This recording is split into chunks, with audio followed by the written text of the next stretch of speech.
And we bid you all a good morning and welcome to the starting lineup. Great to have you with us on an absolutely beautiful July Monday morning.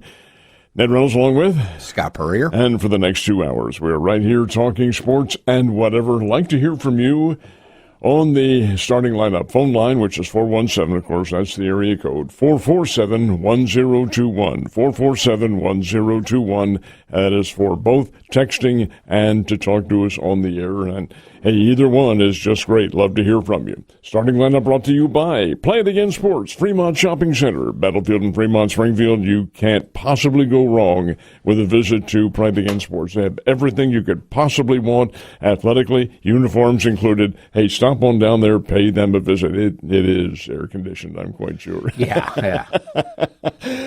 Swing Right Golf down on South Campbell, a little bit north of Nixon. You can get that golf swing and do a lot of other things. You have a simulator down there as well. A lot of fun at Swing Right Golf. Before you go, that simulator would be a lot better right now, too. It would be, yeah. Because it's air conditioned in there. What is the outside facility they have? It's nice. They've got separate, I guess, what would you call them? Probably booths, bins, stalls. Whatever. For driving range there. Some are covered.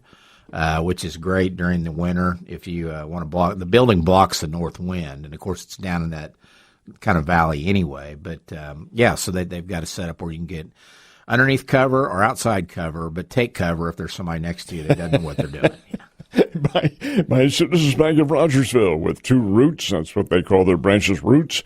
And one is adjacent to Highland Springs. The other is in Rogersville itself. And by Marshfield Chevrolet at the I-44 exit, couple of left turns, and you're there at Marshfield Chevrolet. Let me ask you a quick question here. Yeah. Which would you, given the options, which would you prefer?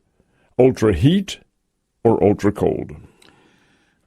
You're not going to like my answer, I don't think. I'm okay with ultra cold because I'm usually not out in it. You know, I mean, if I'm indoors and it's ultra cold, I don't care. Of course, if it's ultra heat and I'm indoors, I don't care either. So wait a minute, come on. Yeah, thank you to all the HVAC companies out there that make it possible for us to survive. I got to sitting around yesterday while I was watching golf, as a matter of fact, and they talked about the golf in Blaine, Minnesota, as being over 100 degrees, and yet they had record crowds. There's a reason for that. Anyway, I thought, which would I prefer? And I finally came to the conclusion. There's no question, is there? I mean, I know your tendencies. It would be heat, because, yes, you're uncomfortable, but an ultra cold, you hurt. At least I do, anyway. Yeah, I get that, too. You can, as you get older, you feel it more, too, and everything. I'll tell you, and this may be my last show because I'm playing a tournament at 2 o'clock today with my son, my oldest son, and his best friend and dad, and I'm thinking, 2 o'clock, really? I mean, is that your shotgun star in July?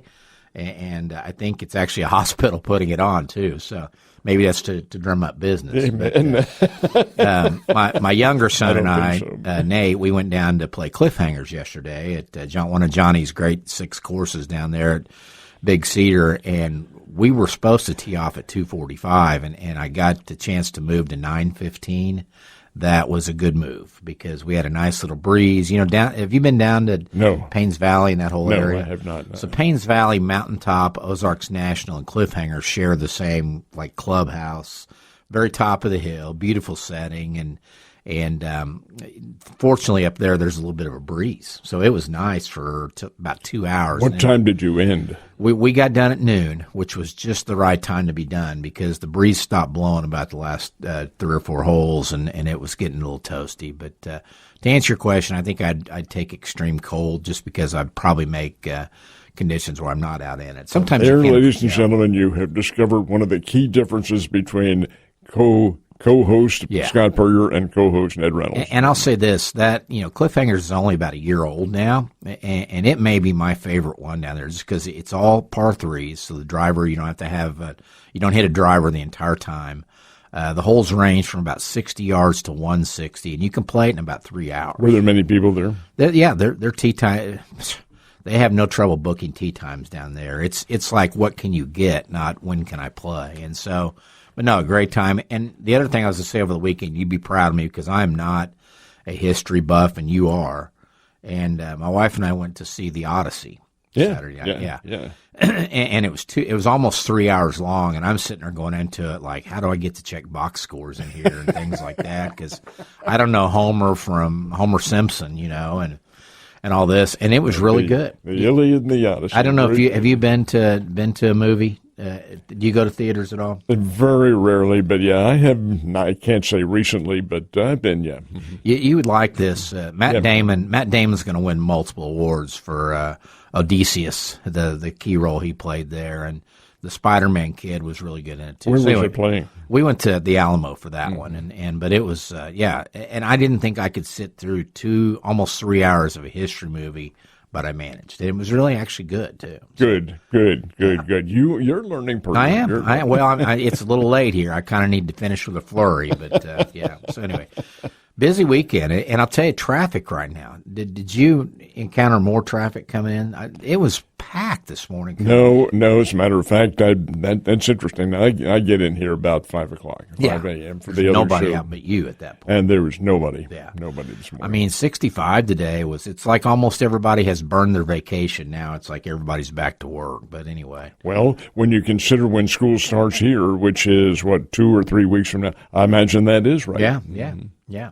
So here's our lineup today. We're going to talk, we talked late last week about, there was a rumor out there that was unfounded that Link Academy was closing. Not the case. Adam Donier is going to join us. He's kind of if you had a GM, I think an AD, that'd be kind of his position down at Link, but he's going to join us at 7:30. Just talk about what's going on down there. I know they got a brand new gym. They probably have opened by now, and so we'll talk to Adam at 7:30. Frank Tristan, the Glendale football coach, going to join us at 8 o'clock. We need to get started with our area previews, so let's start with the Falcons and Frank Tristan, who I believe, is he not the only coach coming back in town or one of the only ones returning to his position? Everybody else this will only be his third year there, I think. Yeah, came over from Willard, I believe. Willard, correct. Played at Evangel.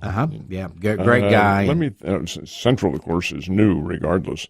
Parkview, Yeah, I think it is. Yeah.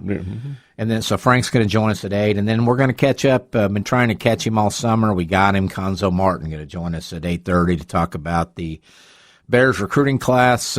Specifically, we've talked about how big they are and more athletic. We'll find out Conzo's thoughts on the guys he's bringing in for this winter as well. So, lots to talk about. Of course, last Friday after we left the show, big NBA news with LeBron James picking Ned's 76ers to finish out his career. In all honesty, I'm a little bit surprised because Miami appeared to be the consensus choice, but this is not a money factor for LeBron. He is, folks, a little bit of trivia here. He is the very first ever billionaire in NBA history, so obviously money doesn't figure into it. And indeed, Philadelphia signed him for $8 million. Not 80, not 800. 80. $8 million, folks. There are players on the bench in the NBA who make more than that. It didn't matter. That's not what he wanted. He wanted to be with a team that he felt he could get to the NBA championship finals with. And he figured Philadelphia, Joel Embiid on that ball club and Jaylen Brown and people of this caliber.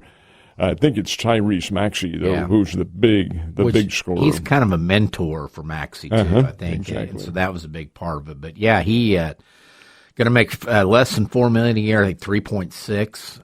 It's a 2-year contract. A 2-year contract, and of course, be his 24th NBA season, which is a record. And kind of shocked the world, I think, by picking the Sixers. But I was watching the Phillies-Yankees game last night. They took a really brief cutaway. Now, the Philadelphia sports complexes are all right there. They're all in the same area in South Philadelphia. And the 76ers office there had people lined up on a Sunday night to get tickets.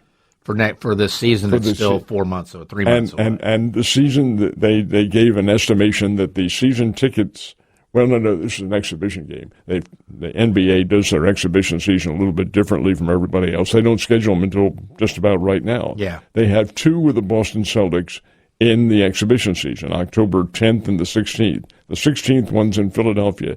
The ticket prices went from probably about $100 a game to $540 in less than an hour. And their whole ticket sales, the organization has reported, they are 400% above what they had been. And, we just think about things like how's that going to affect the on-court game and all that. You don't even think about there were 3 ticket offices of personnel there with the Heat, the Cavs, and the Sixers that were all waiting for this decision because all of a sudden the profits were going up wherever it went. Up. Yeah, and so the 76ers ticket people win the lottery with that, and of course they win a lot more work probably too with all that coming in, and especially the news that came out Friday afternoon. Let's hold all the baseball for the next segment, but let's look at the other things. Also on Friday, the Chiefs announced that Patrick Mahomes has been fully cleared for training camp. That's a big relief for Chiefs fans because you just didn't know what that would look like with him coming back, if he'd be available at the start, how they would handle it. So in his press conference, Scott, this kind of bothered me a little bit. He doesn't really feel comfortable at quarterback until he takes his first hit. Yeah. Now, you want him hit in an exhibition game? I don't think so. What they need to do is just, Travis Kelce took out Worthy last year. just have him take him out on the first play. Maybe run in motion, and he just bumps in a little too close to the line there and hits Patrick. I don't think the Chiefs want that really. But one other thing on LeBron, I found this little nugget that there are 20 college players who will make more this season than LeBron will make with the Sixers, with NIL and the way it is now. 20 NCAA basketball players will make more money. This is NCAA. NCAA guys will make more money this year in NIL than LeBron will make in salary with the 76ers. Scott, that is unconscionable. Not that it's just that comparison, but that the players are making that much. This is absurd. What are we doing? Yeah. For heaven's sake. And that's, that College Sports Commission or whatever, that's what they need to point out when they go talk to the legislators, that this is ridiculous. There's 20 guys making more than LeBron James. So I have, I'm not going to tell you who, but I have a friend in town said he will not go to any games where the players are being paid exorbitant amounts. Yeah. And he was making a reference to Missouri State. If they had somebody now I don't think their NIL factor is anywhere near that, but by the same token, it just is so objectionable to individuals who've been around a long time, older people like me. It does not fit into the scheme of things. Well, and you know what? Those older people with money are the ones they're having to go ask they're to the help ones, do it. yeah. Because they've got the resources. And Missouri State, they've got bigger things to pay for than NIL, and unfortunately, that's just the way it is. That the rich get richer at the top because they have resources and they have alums. That Missouri State needs some football facilities, and they need things like that before they go out and start paying those big salaries. It was a day for the kids yesterday. I kind of watched a little bit of both of them, but in NASCAR, Corey Heim wins the Brickyard 400, 24 years old. He's the youngest Brickyard winner since Jeff Gordon at age 23 back in 1994. Got to see the end of this, and he and Christopher Bell were coming down to the wire there at the Indianapolis Motor Speedway. But Heim is a part-time driver.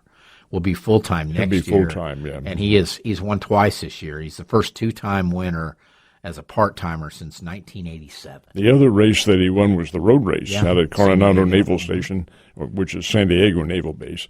And he won that, which is not a surprise. Heim is a very good driver. The story goes that now he's driving for the Denny Hamlin Michael Jordan team. And Jordan says apparently they had a chance to sign him and looked at his record. Get him now. Yeah.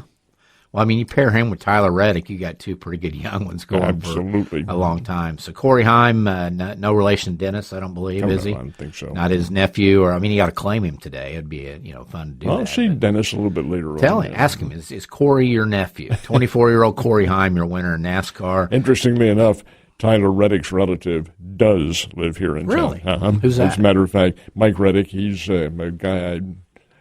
Comes to my office every so often. Okay. What is he? Is it a nephew? Oil business. Yeah, I think so. A nephew. Okay. Yeah. Interesting.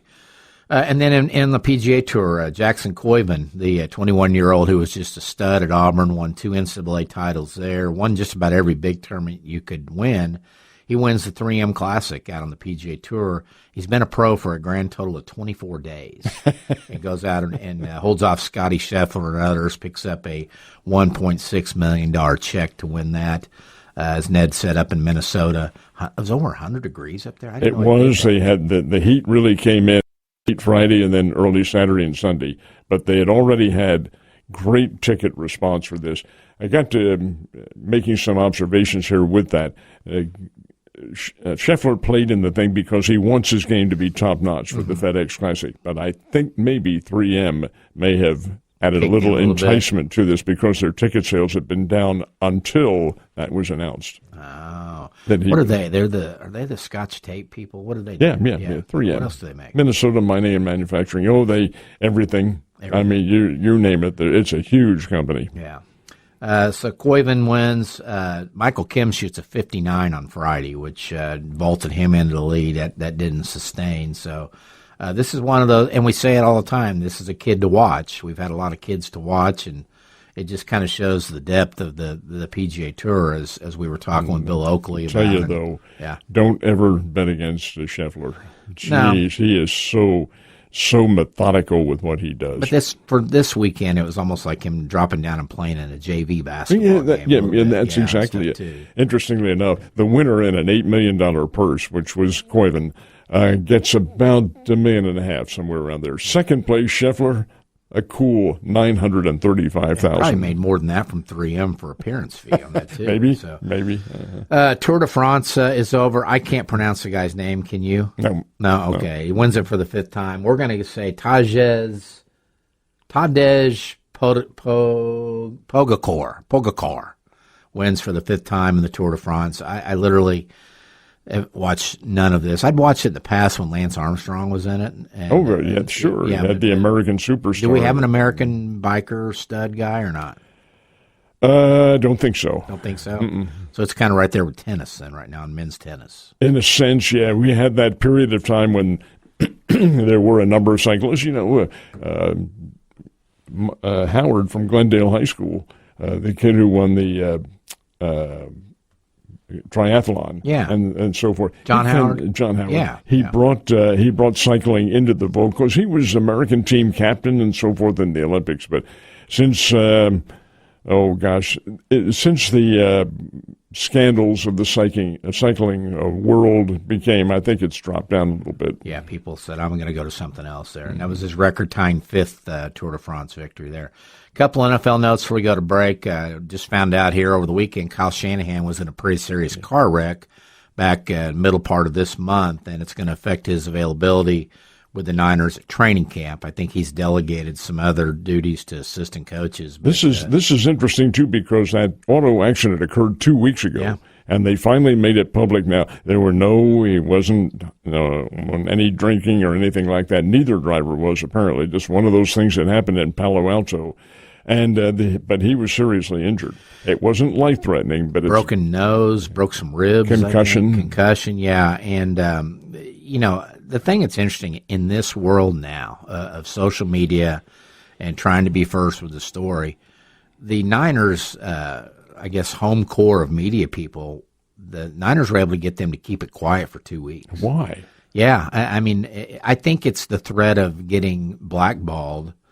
And that's one of those things that these teams, these organizations, sports information, marketing, whatever, hold over these public relations, hold over these journalists sometimes is, hey, we really need you to sit on this because we don't want it out yet. And they do because out of fear of loss of access. And it's interesting that still exists in 2026. If there's a legitimate reason why they should, and the front office would know that, then yes, I'm for that. Yeah.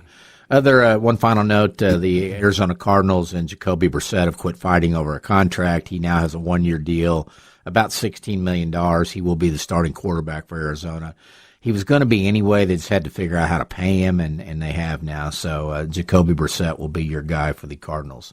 Let's take a time out and talk about all this baseball coming up. This is the starting lineup. Back in a second. And we welcome you back to the starting lineup. We avoided baseball on our starting stories here, the starting 5, because there is a slew of it, including the induction into Cooperstown of 3 of the greats. Yeah. Carlos Beltran, who mostly a Royal, had some Cardinals time. He goes in. Andrew Jones, one of the great defenders in center field for the Braves. And then Jeff Kent, the slugging second baseman. Mostly Giants, I think, wasn't he? He was almost all Giants. Almost all Giants, yeah. So congratulations to those three. Did you see any of the induction? I did not. It was kind of interesting the way they did this too, because Kent was very overly emotional because he's in by the Veterans Committee. He wasn't a ballot choice.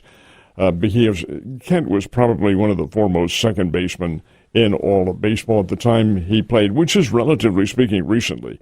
But when the the other two, Beltran spoke, I won't say half of his speech, but a good portion of it was in Spanish for his friends. And, of course, Andrew Jones is from Curacao, and he spoke in his native tongue. Well, so did Jeff Kent, whose native tongue is English. So all three of them were in their familiar languages. Now, by the other two, they also spoke English, of course, but it was, I thought, very sensitive of them to use their native tongues in their introductory speech because it meant a lot to them. And why? I know the number fluctuates. There may be years where they have 5 or 6. There may be years where they have 1 or 2. What do they do if they have a year where nobody? It's happened. It has happened. It happened relatively recently, like about 3 or 4 years ago. I would guess that the folks in Cooperstown are not real thrilled as far as tourism and the economy and things like that when they can't find somebody to put in. Well, yeah, but it can happen, yes. Yeah. Can you imagine all those years, Gerald, and now, with Rob Marsh, if there's nobody worthy this year. Oops, can't do that. Not going to have that happen here. So anyway, and then on the field, Cardinals have pretty much solidified they're going to be a seller at the deadline. They lose 2 out of 3 to the Reds, 5-3 yesterday. Reds scored 3 in the 10th for the win. Cardinals managed only 1 in the bottom of the inning. Cardinals lost the opener 4-2 on Friday, but won 7-0 on Saturday. Now just 1 game above 500 for the season at 53-52. And have the Chicago Cubs starting tonight for the next 4 games, as a matter of fact. This is probably, if the Cardinals maintain any kind of wild card chance at all, this is a make-or-break series. The Cubs are right there. The Cubs are one of the teams in there. Philadelphia's one of the teams. And probably the Arizona Diamondbacks are in there as well. But the Cardinals have to hold them off. I think the last I checked the wild card standings, the Cardinals were 1.5 out of the standings and still behind the Pittsburgh Pirates, who were only 1. So the Cardinals, it behooves them. But like Bob Nightingale said, is the pitching staff there to get it done? No, and I think that's the thing. And I think most Cardinal fans are realistic. They look at that lineup top to bottom. They look at the starting rotation. They said this is not a team that can sustain a playoff run. I mean, they might be able to win. Well, first of all, if you got in a wild card one and done game, no, it's best of 3. Best of 3. I don't know who your guys would be. Who would you pick to play? But they just don't have the lineup. You look at the other teams that are in contention right now, and especially the ones that have kind of surged into contention, and you can see why. Sure. And with the Cardinals, it's just kind of okay. It's been a good run. Now let's continue our reload and rebuild with these young guys. Let's trade Dustin May. Let's trade Newt Barr, and let's see what we can get in terms of other prospects. And because like Hunter Dobbins comes in, they get him in the Sonny Gray. He looks like that looks like a good deal for the Cardinals. I would like to see them bring some of these guys up from the minor leagues now, and perhaps jettison, drop some players who really aren't key contributors and see what happens. Yeah, and I think Baez is one. That Quinn Matthews is another. Those guys, if they can move May and Newt Barr, I think Cardinal fans expect those to be 2 of the moves that will happen pretty much immediately after that too. So Cardinals and the Cubs for 4 games starting tonight at Busch. St. Louis hasn't named a starter. Whoever it is will get David Peterson of the Cubs, who was a Mets acquiring about 3 weeks ago. Just a quick shot as to the weather conditions. It was tremendously hot up in St. Louis, which is typically a little bit warmer than it is here. See what the crowd was yesterday? No.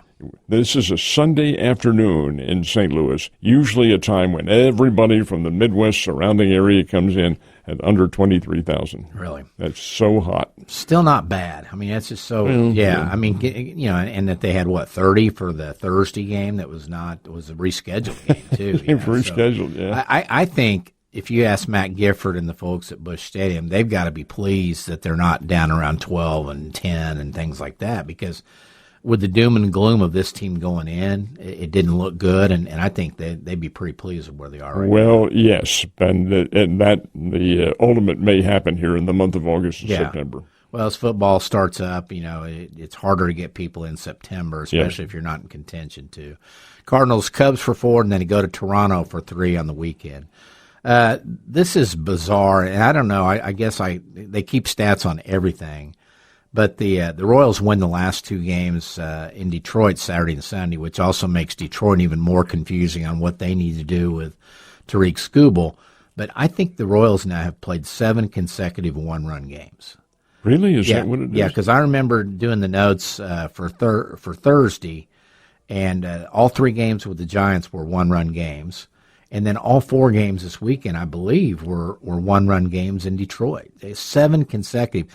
They have the day off today, and they're probably just there to get their minds unfrazzled there, because that's pretty bizarre. But anyway, yesterday's a 2-run homer, though. Yeah. So they do get and this all happened since Art went up there for the 19-2 game on Sunday. The Royals said, "We're sorry, Art. We'll play 1-run games and keep your attention for the next week here too." So they start a series tomorrow in Minnesota against the Twins, and then they go to Colorado for the weekend starting on Friday. Springfield Cardinals, they get a 9-3 win yesterday. They win the last 4 down in Northwest Arkansas against the Naturals. Zach Levinson homered 3 times, scored 4 runs, and drove in 6 for the Cardinals yesterday to lead that offense. Former Bears Spencer Nivens, by the way, had a home run for Northwest Arkansas. And you're asking about Levinson, too. He was a 5th-round draft choice by the Cardinals, I think 3 years ago, 2 or 3 years ago, at Miami. He's a Miami Hurricane. Oh, okay. They are 48-47 overall in the season now, and they're back in the lead in the Texas League North for the second half at 17-10. I believe this is the first time the Cardinals have been above 500 all year, too. They finally got there with this little surge. Now they're 2 games ahead of Tulsa. They're off today. They've got Wichita coming in for 6 starting tomorrow. Wichita's in 3rd in the second half there in that North Division. Got a shutout from Liam Doyle on Saturday night. In his 5 innings, struck out 4, allowed just 2 hits, a 3-0 win there. That Jesus Baez had homered for the 3rd straight game in that one, and that's the kid that just came up about early June, and has hit 11 home runs in 24 games since he came up. So, did the Asian player, I can't pronounce his name. The last name Juan? Yeah. Bincho, whatever some it is. order. Yeah, did not homer, but he's been the other one that's been really hot too. And Baez is a shortstop, which you're kind of wondering, okay, you got Mason Wynn up there. You're probably not moving him off. I wonder if this is a kid that, you got Weatherhold at second. So, he's either a trade piece or you teach him how to play third base maybe, but or somebody moves to third in this equation for the Cardinals eventually too. But the kid can hit with 11 homers in 24 games. They got the shutout 9-0 on Friday night. Baez homered in that one and drove in 5. And as we said, off today, and then Wichita coming in tomorrow night for 6.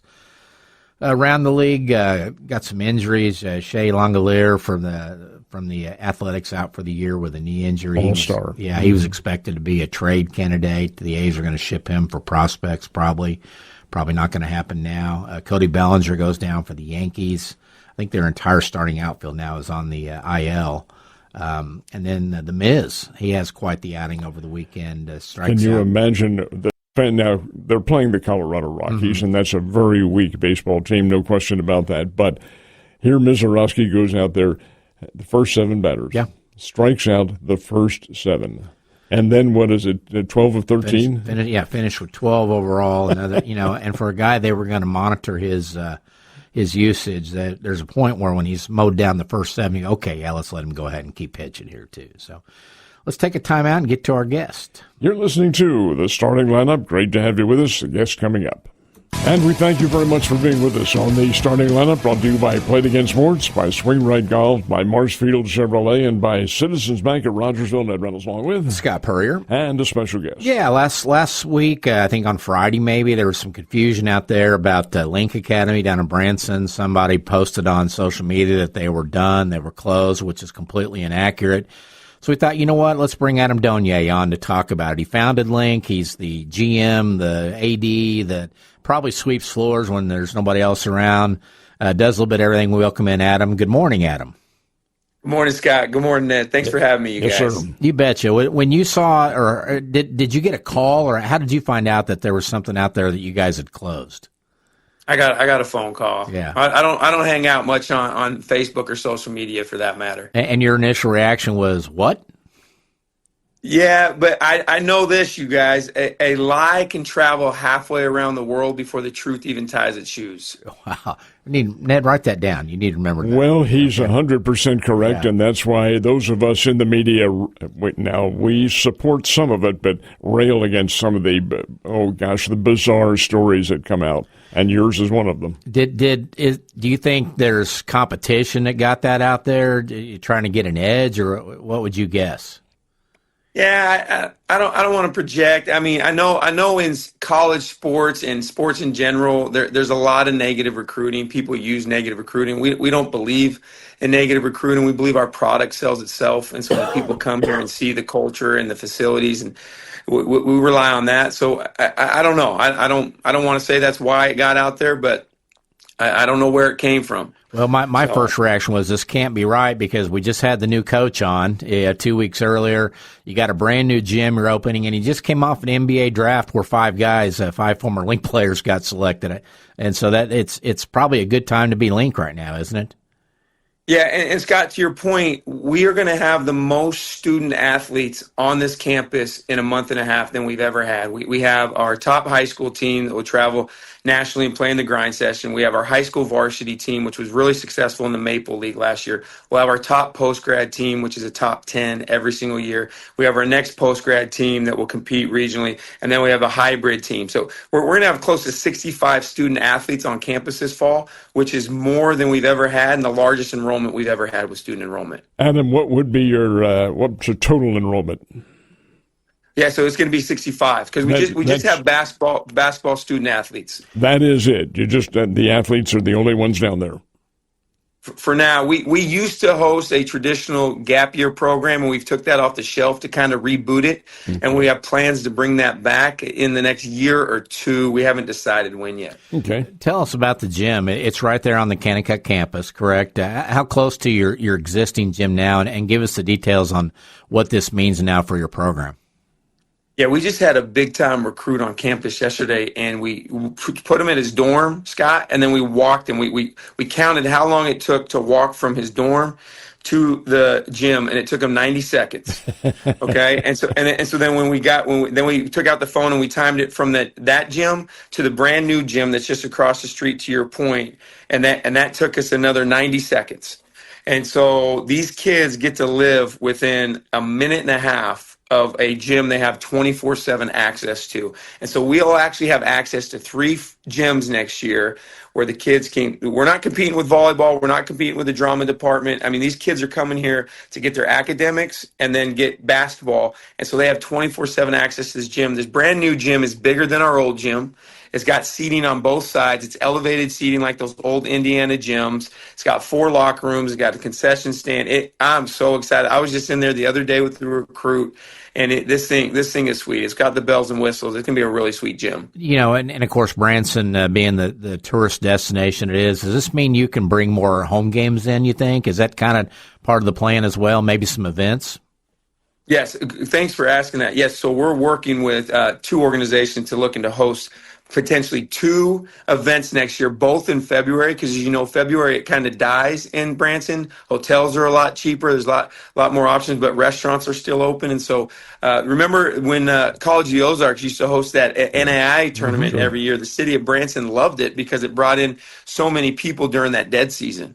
Adam, with the total, and this is an estimation on your part, with the seating on both sides, what would you say the total amount of folks to be seated in the arena would be? It's me 800, so 400 on each side, which is perfect.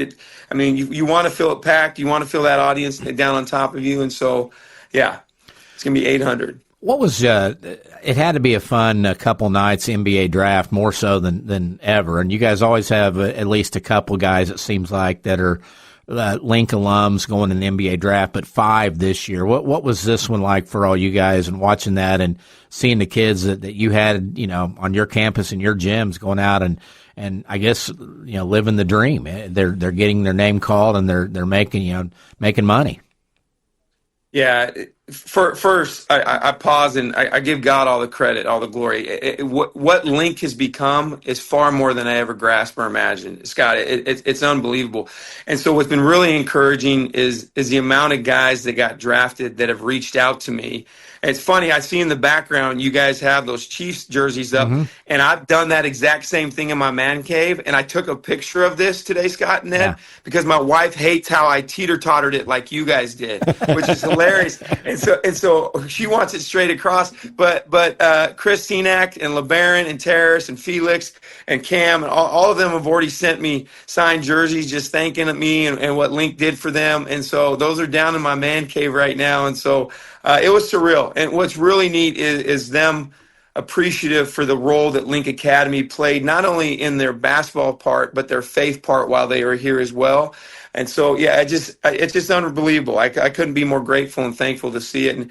And I was blown away. Not only did we have 5, but that was more than any other college had drafted in this last draft. More than Duke, more than Arizona, more than Houston, which is unbelievable. Just absolutely unbelievable. With the level of league that you guys play in, and it's an academy league, are there restrictions as to who you can play and who you can't? Well, that's a great question, Ned. So, yes, there's always going to be restrictions. So there's states. It's state associations how they do it. So California will not let non-registered schools play. So we're a MISHA affiliate. So we're allowed to play other MISHA schools, but there's certain state restrictions on other states that won't allow those state schools to play other schools that aren't officials. So we wouldn't be considered a MISHA official. We'd be considered a MISHA affiliate, which is a difference. So, yeah, there are regulations on who and who you can't play. Now, since we're a MISHA affiliate, Ned, that allows us to play in the Bass Pro tournament in the years that we've been able to, unless Josh ends up getting schools from those states that have regulations and then a matchup with us, they wouldn't allow them to play, if that makes sense. But the state championships that MISHA puts on, you're not eligible for that. Correct. 100% correct. And thank God for that, too. I would say would be what a lot of the schools out there are saying. Hey, Prince of Pia is coming. You look at what Prince, I mean, there's some schools that I think would give us a run for our money. There's some really good Missouri public schools out there. We'd like to see you play Vashon this year, too. I think they've got most of their people back, too. So the Bass Pro TSC, is that an ongoing communication with Josh Scott and their people about who they have coming in and whether you can get in? Because we've loved it when you've been up here and just seeing that much talent on the floor at one time. Yes, Josh and I have a great relationship. We've had continual conversations, and yes, it's an ongoing relationship. I have the utmost respect for him and everything he's doing and getting done. And so hopefully we'll be back in it next year. I'm really excited about one of the teams he's gotten this year, Second Baptist, really good friends with the families there. Reese Alston, phenomenal kid. Another kid on that team, Will Goolsby. They're going to be really fun to watch. They're my early favorite to win it this year, Ned. And just to clarify, this is not Second Baptist Church on each battlefield. They have not started their own academy. This is down in Texas, I believe, isn't it? Yeah. This is down in Houston, Texas. Yeah. Well, Texas. We had Coach Peck, Mike Peck, on with us probably about a month ago, shortly after he was hired. And of course, you know, your coaches, just like your kids, use it and a lot of times as a springboard to something else. Your coaches do too. And, you know, Bill Armstrong did a great job. Of course, Rodney Perry, first coach, and, wound up at K-State. And Bill Armstrong's now a head coach back at the D1 level. And it's just on and on, Coach Myers. But, yeah, Coach Peck, it's like, welcome, Coach. Now you need to go find 12 guys, right? Because that's the nature of the level of ball you guys play is you're pretty much like the NCAA Division I's. You may have to go replace your entire team. How has he done with that so far? Yeah, I couldn't be more thankful for him. He's been burning the candle at both ends, and I think he's learned this time around. When he was at Findlay Prep, I mean, there was Findlay Prep and Oak Hill, and those were really the dominant academies in space. The idea of academy was fairly new, and now there is so much disparity. There are academies coast to coast, California, Florida, New York. These have popped up all over, and they're all going after the same kids, and it has been much more challenging for him this time around than it was when he was at Findlay Prep. But I'll tell you what, he has not backed down from the challenge, and he has not there isn't a lazy bone in his body, and I couldn't be more thankful for how hard and the way he's gone about it, and with the integrity that he's gone about it. Yeah, I couldn't be more thankful for Coach Peck and what he's been bringing to the table. Adam, what is the formula that you use for doing recruiting of that nature? Yeah, I mean, some of it's contacts. So you have contacts with different relationships and different people, and some of it's just going out into events. Coach LaFonso Ellis, who is LaFonso Ellis Jr., the son of LaFonso Ellis, 12-year NBA vet. His son is a coach for us, and he's been traveling all over the country, going to these events, evaluating these kids. Coach Peck's been evaluating these kids. So some of it's just old school recruiting, going and watching, evaluating these kids, and introducing yourself. And then some of it's contacts. We're finalizing our CVIS, Ned, which is our ability to issue kids I-20s. It's looking like it's going to be finalized this week. The adjudication process is going, and we're really hot on some 3 international kids that we have really good relationships with in Serbia, in UK, and Sweden. And so, that's the other piece. A lot of these are relationships with Division I coaches that really like kids, that want them to get developed in an academy because they know they'll be better prepared. Kind of give us a rundown of what Coach Peck's brought in for this coming winter, some of the highlights. Yeah, I think he's going to have one of the toughest backcourts in the country. I think you win with the backcourt. He's landed 2 top 100 guards that are really good and shifty. He landed a top 100 wing that I'm really excited about. And then we're about to announce 2 really big commits this week that are both top 100 kids. And so we're looking at it's not finalized, but we're gonna have 7 top 100 kids again, which has been what our rosters have looked like the last 5 years, about 7 to 8 top 100 kids. So, well, and talk about the competition for these kids now. I mean, is it as bad or worse than what the Division I Power 4 guys are having to fight week in, week out to try to get kids to your campus and commit and show up, I guess, is the big key, right? Yeah, and Scott, yes, 'cause different places are doing everything. Like when AJ DeBonsta went to Utah Prep, there's rumors that he got paid X amount and got paid this amount, and at these high school kids are getting paid now, and there's a legal and right and integrity filled way to do things, and then there's people that will always cut corners and do things the wrong way. And so what's tough is when you're in this space recruiting, wanting to do it the right way and above reproach, and other programs aren't doing it the right way and above reproach, or they're using agencies to manipulate and side door these things and get these kids signed with agents early. And I mean, it's crazy. We'll recruit kids, and then the parents will tell us what these other programs are doing, and we'll just like that's not legal. Like that's not illegal. Like, you're not doing anything wrong, but we're just telling you what that program is doing is not legal. And so, but to each his own, and we're just going to keep doing things the right way. Adam, you talked about the backcourt being really good. Do you have anybody the caliber of Elliot Cadeau in there? Because he was pretty doggone good. Yeah, Elliot was amazing and still is amazing. As we know, he was the most outstanding player of the national championship this year, and just one of the best unselfish point guards that I think I've ever seen in my 22 years of coaching. We got a kid that's really, really good. Elliot's special. Remember, Elliot was hurt his sophomore year, so a lot of people didn't know about Elliot, and then he blew up. He was a junior with us, remember, and then he classed up and decided to go to Michigan early, which is the only reason why he wasn't a McDonald's All-American. And so, yes, I mean, that, Ned, that's big water you're talking about there. So I won't throw out that they're as good as Elliot, but I'm telling you, I am as excited about this backcourt as I've ever been just as much as I've been excited about backcourt. Elliot Cadeau and Jacoby Walter in the backcourt, y'all, come on. Yeah. I mean, that is really hard to beat. Refresh us again this past class. I know you went back to the Chipotle championships again. Where did some of the top guys wind up? Who are we going to watch in college basketball this winter that just came out of Link?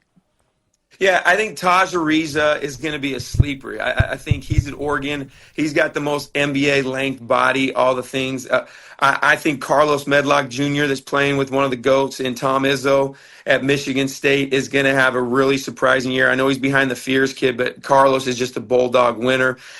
Ethan Taylor, the 7-footer, I think Izzo really believes in him, and he did great with USA Basketball this summer. I think Ethan's going to do really well. Davion Thompson just classed up. I don't know if you guys caught that, and he's going to play for Coach Calipari now. I think Davion Thompson at Arkansas is one of the most proficient scorers I have ever seen in our gym. I think Trent Perry is going to be a defensive menace for Bill Self at KU. I think Tristan Reed. At Mississippi State is really going to have an opportunity to go and impact Starkville right away. From what I've heard from George Brooks and stand down there at Mississippi State, and then I think Luca Foster is an elite 3-point shooter out at Gonzaga. So, man, that's a loaded question, Scott. I am excited because every year, you don't know how our guys are going to do, and then some guys really surprise us, and then some guys just get stuck in the adjustment period. But I'm convinced more and more of this, that it's all about fit. Like, did our guys go to the right place that's going to be the best fit to maximize their gifts? And that's still to tell. We'll find out in November, December how it looks. Adam, we appreciate your time. Before we let you go, I wanted to ask you, so, I mean, you got all these NBA alums now, and you got the jerseys up on the walls of your house and probably down at Link to show the recruits that come in. When are we going to start getting checks from those guys? You know, kind of the little, hey, thank you checks from Link Academy. Is that down the road, you think, to help you guys sustain and do even more with what you do? Yeah, so we'll never ask. And the reason I've just made a hard, fast rule that we're never going to ask is just because I don't want them to think that's ever why we did what we did. And so there's a couple guys playing professionally overseas that are already doing that on their own and giving back to the program unsolicited. But yeah, we'll see if it's laid on their heart and they want to give back, we'll receive it, but we're not going to ask. But I just thank you guys so much for the teeter-totter jerseys in your studio, because you just gave me ammo for my wife, and I couldn't be more grateful for that. I'll send you the video later on today from this, and you can show her, you know, that happened. So, hey, yeah, Adam, and I'm gonna send you a pic later, Scott, of the man cave with the teeter-totters. Good deal. Well, always appreciate your time, and thanks for coming on and clearing some things up, and we'll touch base as we get closer to the season. Appreciate you guys a ton. Have a great day. Thanks, Adam. You bet. Adam Donier, Link Academy. We'll take a time out. Back in a second. I hope the audience found that interview as interesting as we did here. Ms. Donier has some really interesting things to say about Link Academy and their philosophies and so on. Yeah, and wanted to get to it, ran out of time, but, you know, back in the days with Rodney Perry and then Bill Armstrong in particular, they had sophomores and juniors on that I guess what they call it. There's the academy level, and then there's the fifth year level, I think. Correct. Or whatever. Mm-hmm. But they don't get that anymore because they pretty much have to count on kids being one and done because they're so competitive in that world of recruiting that they're going to tell a kid, hey, you come to our place, we're going to give you this and let you shoot it 30 times and you'll be the guy and stuff. And it's hard to keep a kid 2 years. But appreciate Adam's insight on what they're doing down there. The women's program is no longer. It's just boys basketball. What did he say, 6 teams, I think, this year? He said 6 teams, yeah, yes. So anyway, appreciate his time. We'll touch base from time to time. And the fact that they get out and travel not internationally, but nationally. It's a very interesting domestic message that they have to send. Now, I can see where it would be very attractive to a basketball kid. Going to talk some Glendale football with Frank Tristan coming up here in about 3 minutes. Art Haynes joins us for the second hour. And then Conzo Martin at 8:30 to talk about his recruiting class for the Bears basketball this winter. Stay tuned. And we are taking our mid-show timeout here on the starting lineup. Brief break, and then we come right back. Please stay right where you are.